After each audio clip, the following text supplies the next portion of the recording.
Baik, terima kasih. Assalamualaikum warahmatullahi wabarakatuh. Perkenalkan, kami dari kelompok 8 akan menjelaskan tentang metode pengolahan risiko keuangan dengan saya Fikri Firmansyah dengan EM 180321 100 140, dan yang kedua ada teman saya Muhammad Andika Purnama dengan EM 180321 100 114.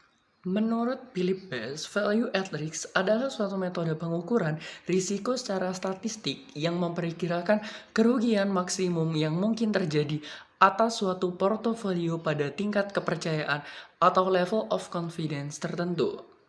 Nilai VAR selalu disertai dengan probabilitas yang menunjukkan seberapa mungkin kerugian terjadi akan lebih kecil daripada nilai VAR tersebut.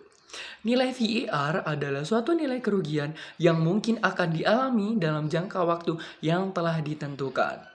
VAR memiliki 3 metode yaitu untuk melakukan perhitungan, yaitu Variance Covariance Method, Historical Simulation Method, dan Monte Carlo Simulation Method. Baik, lanjut untuk perhitungan pada VAR method. Di sini ada 4, yaitu yang pertama itu menggunakan teknik pengumpulan data return. Yang digunakan dalam penelitian ini adalah dengan menggunakan data equivalent rate dari pembiayaan. Dan yang kedua yaitu uji stasioner pada data time series.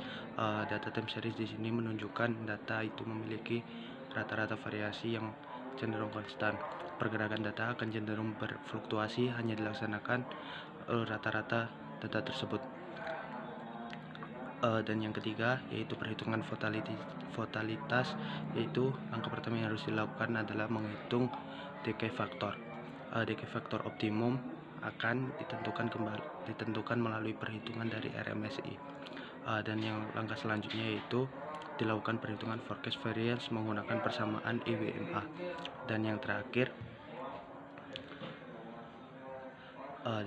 yaitu perhitungan. Untuk yang keempat di sini ada pengukuran value at risk.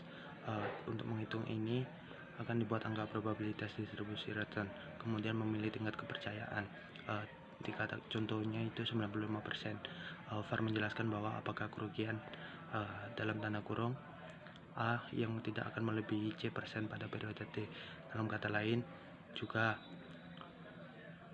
ingin mempunyai kerugian yang mempunyai angka probabilitas kejadian 1-C% dalam periode waktu T.